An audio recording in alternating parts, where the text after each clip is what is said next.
Capítulo 15, fora da caridade, não há salvação, item o de que precisa o espírito para se salvar. Parábola do bom samaritano, item o mandamento maior, item necessidade da caridade. Segundo Paulo, item fora da igreja, não há salvação. Fora da verdade, não há salvação, item instruções dos espíritos. Fora da caridade, não há salvação, o de que precisa o espírito para ser salvo. Parábola do bom samaritano 1. Ora, quando o Filho do Homem vier em sua majestade, acompanhado de todos os anjos, sentar-se-á no trono de sua glória, reunidas diante dele todas as nações, separará uns dos outros, como o pastor separa dos bodes as ovelhas, e colocará as ovelhas à sua direita e os bodes à sua esquerda. Então dirá o rei aos que estiverem à sua direita: vinde, benditos de meu Pai, tomai posse do reino que vos foi preparado desde o princípio do mundo, porquanto tive fome e me destes de comer, tive sede e me destes de beber, careci de teto e me hospedastes, estive nu e me vestistes. Achei-me doente e me visitastes, estive preso e me fostes ver. Então responder-lhe-ão-os: justos, Senhor, quando foi que te vimos com fome e te demos de comer, ou com sede e te demos de beber? Quando foi que te vimos sem teto e te hospedamos, ou despido e te vestimos? E quando foi que te soubemos doente ou preso e fomos visitar-te? O rei lhes responderá: em verdade vos digo, todas as vezes que isso fizestes a um destes mais pequeninos dos meus irmãos, foi a mim mesmo que o fizestes. Dirá em seguida aos que estiverem à sua esquerda: afastai-vos de mim, malditos, ide para o fogo eterno, que foi preparado para o diabo e seus anjos, porquanto tive fome e não me destes de comer, tive sede e não me destes de beber, precisei de teto e não me agasalhastes, estive sem roupa e não me vestistes, estive doente e no cárcere e não me visitastes. Também eles replicarão: Senhor, quando foi que te vimos com fome e não te demos de comer, com sede e não te demos de beber, sem teto ou sem roupa, doente ou preso e não te assistimos? Ele então lhes responderá: em verdade vos digo, todas as vezes que faltastes com a assistência a um destes mais pequenos, deixastes de tê-la para comigo mesmo. E esses irão para o suplício eterno, e os justos para a vida eterna. Mateus 25, 31 a 46. Dois, então, levantando-se, disse-lhe um doutor da lei, para o tentar: Mestre, que preciso fazer para possuir a vida eterna? Respondeu-lhe Jesus: que é o que está escrito na lei? Que é o que leis nela? Ele respondeu: amarás o Senhor teu Deus de todo o coração, de toda a tua alma, com todas as tuas forças e de todo o teu espírito, e a teu próximo como a ti mesmo. Disse-lhe Jesus: respondeste muito bem, faze isso e viverás. Mas o homem, querendo parecer que era um justo, diz a Jesus: quem é o meu próximo? Jesus, tomando a palavra, lhe diz: um homem que descia de Jerusalém para Jericó caiu em poder de ladrões que o despojaram, cobriram de ferimentos e se foram, deixando-o semi-morto. Aconteceu em seguida que um sacerdote, descendo pelo mesmo caminho, o viu e passou adiante. Um levita, que também veio àquele lugar, tendo observado, passou igualmente adiante. Mas um samaritano que viajava, chegando ao lugar onde jazia aquele homem e tendo-o visto, foi tocado de compaixão. Aproximou-se dele, deitou-lhe óleo e vinho nas feridas e aspersou-o depois, pondo-o no seu cavalo, levou-o a uma hospedaria e cuidou dele. No dia seguinte, tirou 2 denários e os deu ao hospedeiro, dizendo: trata muito bem deste homem, e tudo o que despenderes a mais eu te pagarei quando regressar. Qual desses 3 te parece ter sido o próximo daquele que caíra em poder dos ladrões? O doutor respondeu: aquele que usou de misericórdia para com ele. Então, vai, diz Jesus, e faze o mesmo. Lucas 10h25 a 37. 3. Toda a moral de Jesus se resume na caridade e na humildade, isto é, nas 2 virtudes contrárias ao egoísmo e ao orgulho. Em todos os seus ensinos, ele aponta essas 2 virtudes como as que conduzem à eterna felicidade. Bem-aventurados, disse, os pobres de espírito, isto é, os humildes, porque deles é o reino dos céus. Bem-aventurados os que têm puro coração. Bem-aventurados os que são brandos e pacíficos. Bem-aventurados os que são misericordiosos. Amai o vosso próximo como a vós mesmos. Fazei aos outros o que quereríeis vos fizessem. Amai os vossos inimigos. Perdoai as ofensas. Se quiserdes ser perdoados, praticai o bem sem ostentação. Julgai-vos a vós mesmos antes de julgardes os outros. Humildade e caridade, eis o que não cessa de recomendar e o de que dá, ele próprio, o exemplo. Orgulho e egoísmo, eis o que não se cansa de combater. E não se limita a recomendar a caridade, põe-na claramente e em termos explícitos como condição absoluta da felicidade futura. No quadro que traçou do juízo final, deve-se, como em muitas outras coisas, separar o que é apenas figura, alegoria. Há homens como os a quem falava, ainda incapazes de compreender as questões puramente espirituais, tinha ele de apresentar imagens materiais chocantes e próprias a impressionar. Para melhor apreenderem o que dizia, tinha mesmo de não se afastar muito das ideias correntes, quanto à forma, reservando sempre ao porvir a verdadeira interpretação de suas palavras e dos pontos sobre os quais não podia explicar-se claramente. Ao lado da parte acessória ou figurada do quadro, há uma ideia dominante, a da felicidade reservada ao justo e da infelicidade que espera o mal. Naquele julgamento supremo, quais os considerandos da sentença? Sobre que se baseia o libelo? Pergunta, porventura, o juiz se o inquirido preencheu tal ou qual formalidade? Se observou mais ou menos tal ou qual prática exterior? Não o inquire tão somente de uma coisa, se a caridade foi praticada, e se pronuncia assim: passai à direita, vós que assististes os vossos. Irmãos, passai à esquerda, vós que fostes duros para com eles. Informa-se por acaso da ortodoxia da fé? Faz qualquer distinção entre o que crê de um modo e o que crê de outro. Não, pois Jesus coloca o samaritano, considerado herético, mas que pratica o amor do próximo acima do ortodoxo que falta com a caridade. Não considera, portanto, a caridade apenas como uma das condições para a salvação, mas como a condição única. Se outras houvesse a serem preenchidas, ele as teria declinado.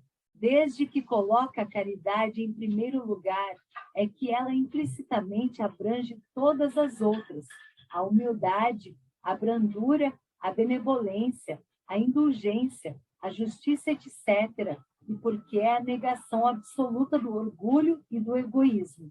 O mandamento maior 4. Mas os fariseus, tendo sabido que ele tapara a boca aos saduceus, se reuniram, e um deles, que era doutor da lei, foi propor-lhe esta questão para o tentar: Mestre, qual o grande mandamento da lei? Jesus lhe respondeu: amarás o Senhor teu Deus de todo o teu coração, de toda a tua alma, de todo o teu espírito. Esse é o maior e o primeiro mandamento. E aqui está o segundo, que é semelhante ao primeiro: amarás o teu próximo como a ti mesmo. Toda a lei e os profetas se acham contidos nesses dois mandamentos. Mateus 22h34 a 40.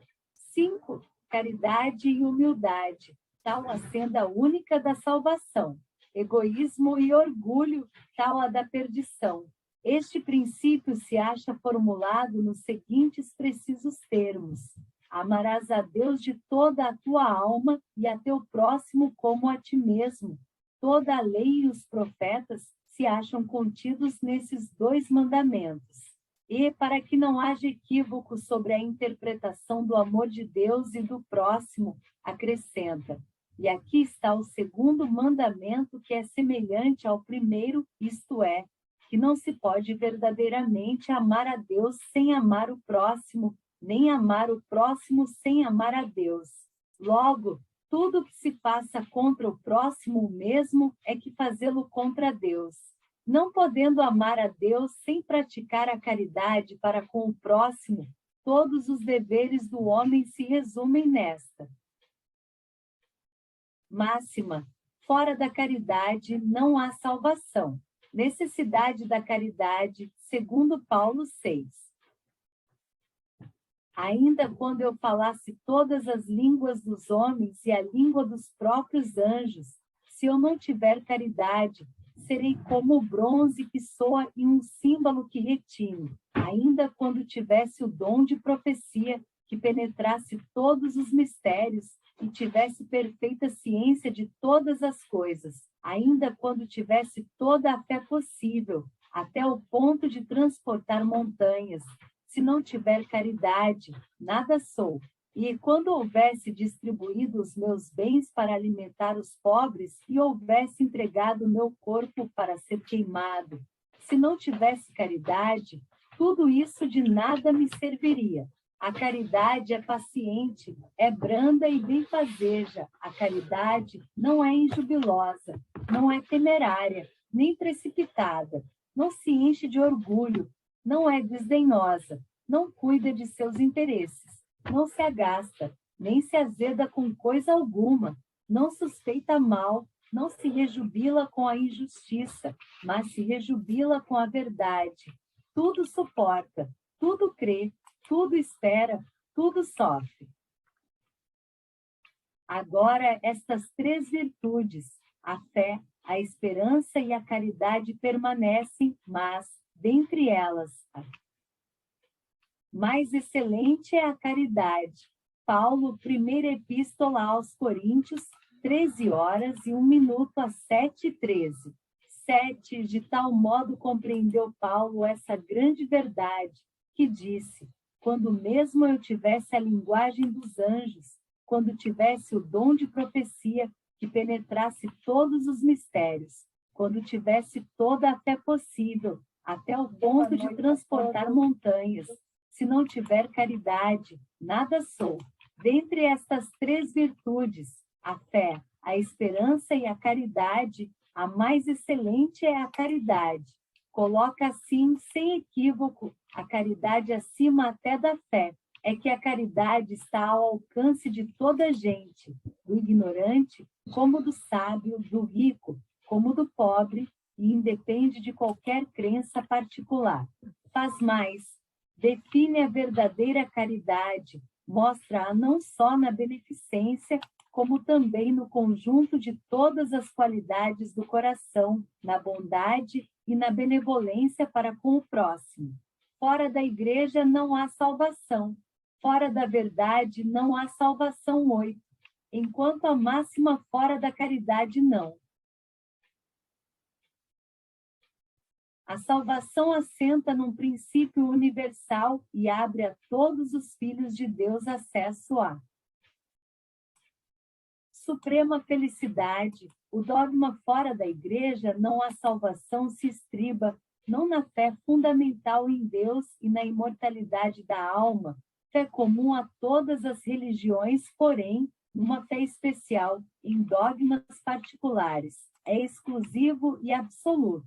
Longe de unir os filhos de Deus, separa-os. Em vez de incitá-los ao amor de seus irmãos, alimenta e sanciona a irritação entre sectários dos diferentes cultos que reciprocamente se consideram malditos na eternidade, embora sejam parentes e amigos desses sectários. Desprezando a grande lei de igualdade perante o túmulo, ele os afasta uns dos outros, até no campo do repouso. A máxima fora da caridade, não há salvação, consagra o princípio da igualdade perante Deus e da liberdade de consciência. Tendo-a por norma, todos os homens são irmãos, e qualquer que seja a maneira por que adorem o Criador, eles se estendem as mãos e oram uns pelos outros. Com o dogma fora da igreja não há salvação, anatematizam-se e se perseguem reciprocamente, vivem como inimigos o Pai. Não perde pelo filho, nem o filho pelo pai, nem o amigo pelo amigo, desde que mutuamente se consideram condenados sem remissão. É, pois, um dogma essencialmente contrário aos ensinamentos do Cristo e à lei evangélica. 9. Fora da verdade, não há salvação equivaleria ao fora da igreja, não há salvação e seria igualmente exclusivo, porquanto nenhuma seita existe que não pretenda ter o privilégio da verdade. Que homem se pode vangloriar de a possuir integral, quando o âmbito dos conhecimentos incessantemente se alarga e todos os dias se retificam as ideias? A verdade absoluta é patrimônio unicamente de espíritos da categoria mais elevada e a humanidade terrena não poderia pretender possuí-la, porque não lhe é dado saber tudo. Ela somente pode aspirar a uma verdade relativa e proporcionada ao seu adiantamento. Se Deus houvera feito da posse da verdade absoluta a condição expressa da felicidade futura, teria proferido uma sentença de proscrição geral ao passo que a caridade, mesmo na sua mais ampla acepção, podem todos praticá-la. Espiritismo, de acordo com o Evangelho, admitindo a salvação para todos, independente de qualquer crença, contanto que a lei de Deus seja observada, não diz. Fora do Espiritismo não há salvação, e como não pretende ensinar ainda toda a verdade, também não diz. Fora da verdade não há salvação, pois que esta máxima separaria em lugar de unir e perpetuaria os antagonismos. Instruções dos espíritos fora da caridade, não há salvação 10. Meus filhos, na máxima, fora da caridade, não há salvação, estão encerrados os destinos dos homens na terra e no céu na terra, porque à sombra desse estandarte eles viverão em paz no céu, porque os que a houverem praticado acharão graças diante do Senhor. Essa divisa é o facho celeste, a luminosa coluna que guia o homem no deserto da vida, encaminhando-o para a terra da promissão. Ela brilha no céu como a auréola santa na fronte dos eleitos, e na terra se acha gravada no coração daqueles a quem Jesus dirá: passai à direita, benditos de meu Pai. Reconhecê-lo-seis pelo perfume de caridade que espalham em torno de si. Nada exprime com mais exatidão o pensamento de Jesus, nada resume tão bem os deveres do homem, como essa máxima de ordem divina. Não poderia o Espiritismo provar melhor a sua origem do que apresentando-a como regra, por isso que é um reflexo do mais puro cristianismo. Levando-a por guia, nunca o homem se transviará. Dedicai-vos, assim, meus amigos, a perscrutar-lhe o sentido profundo e as consequências, a descobrir-lhe por vós mesmos todas as aplicações. Submetei todas as vossas ações ao governo da caridade e a consciência vos responderá.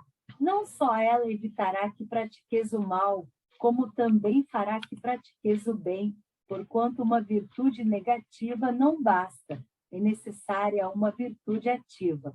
Para fazer-se o bem, mister sempre se torna a ação da vontade. Para se não praticar o mal, basta as mais das vezes a inércia e a despreocupação. Meus amigos, agradecei a Deus o haver permitido que pudesseis gozar a luz do